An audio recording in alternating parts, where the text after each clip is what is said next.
Good morning student. Hindi विषय में हम चैप्टर 12 दुमदुमा गांव के बच्चे, तो अगले पार्ट में हमने इस चैप्टर की समझ प्राप्त की थी। आज हम आगे अभ्यास करेंगे। तो उसके बाद है शब्दार्थ। तो उसमें है प्रार्थना, उपासना, विनंती, पानी, जल, नीर, वारी, कमी, अभाव, परेशान, दुखी, व्याकुल। फिर है उपाय, युक्ति, तरकीब, बारिश, वर्षा, बरसात, धान, अन्न, यहाँ चावल, यानी यहाँ चावल के बारे में बताया गया है। उसके बाद है अभ्यास। अभ्यास का क्वेश्चन 1 सोच कर बताइए। उसमें क्वेश्चन फर्स्ट है कि आपके गांव या शहर में पानी के स्रोत कौन कौन से हैं। तो वो आपको यहाँ पे लिखने हैं। जैसे मेरे गांव में तो कुआं, नदी, तालाब, चेक डैम आदि पानी के स्रोत है। फिर सेकंड क्वेश्चन है हम पानी का उपयोग कहाँ कहाँ करते हैं। तो हम पानी का उपयोग पीने में, नहाने में, रसोई बनाने में, कपड़े धोने में, खेतों की सिंचाई में और कारखाना में करते हैं। क्वेश्चन 3 पानी हमारा जीवन है, पानी का उपयोग नहीं करना चाहिए। अब बताएं कि लोग पानी का अपव्यय कैसे करते हैं, यानी पानी का बगाड़ कैसे करते हैं। तो लोग पानी का बगाड़ जैसे कि पीने के पानी से हाथ धोते हैं, फिर नल चालू रखकर इधर उधर घूमते हैं, पीने योग्य पानी से पशुओं को नहलाते हैं, पीने योग्य पानी से जीप, टैक्सी आदि व्हीकल धोते हैं, टपकते नल को बंद नहीं करते आदि। क्वेश्चन 4 पानी का अपव्यय न हो इस हेतु आप क्या करेंगे।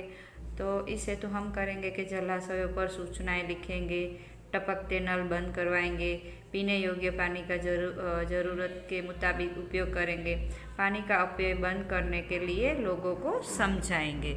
उसके बाद अभ्यास का क्वेश्चन 2 छात्रों को अपने गांव या शहर के नज़दीक आए हुए नदी, जल परियोजना, चेक डैम या खेत तालाब की मुलाकात करवाइए। तो ये आपको ओमिट करना है, या तो आपके गांव में या कहीं भी आसपास हो तो आप उसकी मुलाकात ले सकते हैं।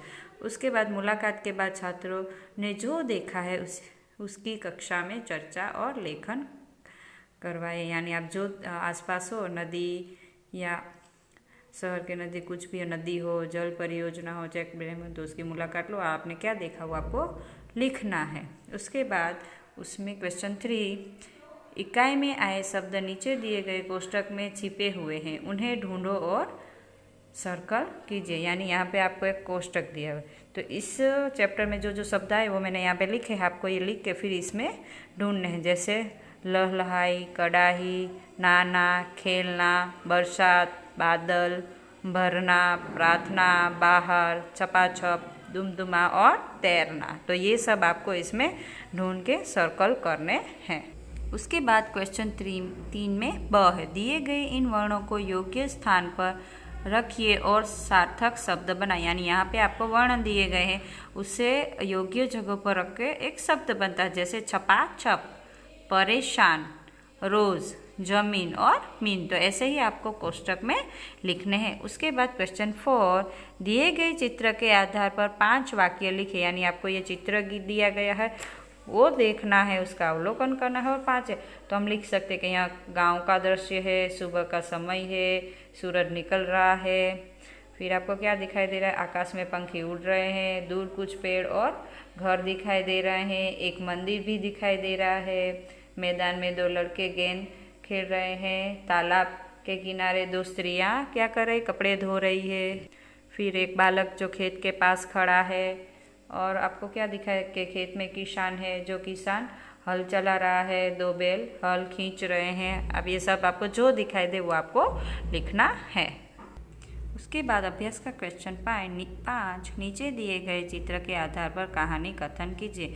यानी ये कहानी तो आप सबने सुनी होगी, नहीं सुनी है तो मैं आपको सुना देती हूँ।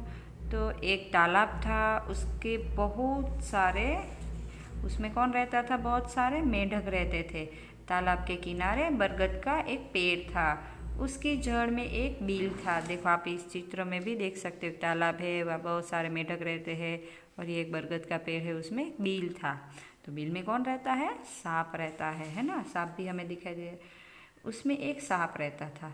सांप रोज रोज किसी न किसी मेढक को पकड़कर खा जाता था। हम दूसरे चित्र में देख सकते हैं कि सांप है जो मेढक को पकड़कर खा रहा है। मेढक परेशान हो उठे थे। एक दिन उन्होंने आपस में मिलकर एक उपाय सोचा। अभी मेढक उनसे परेशान हो गए। तो देखो थर्ड चित्र में हम देख सकते हैं कि सभी मिलके कुछ उपाय ढूंढ रहे हैं ना। फिर देखते हैं क्या होता है कि दूसरे दिन एक मेढक बिल के पास खड़ा रहा।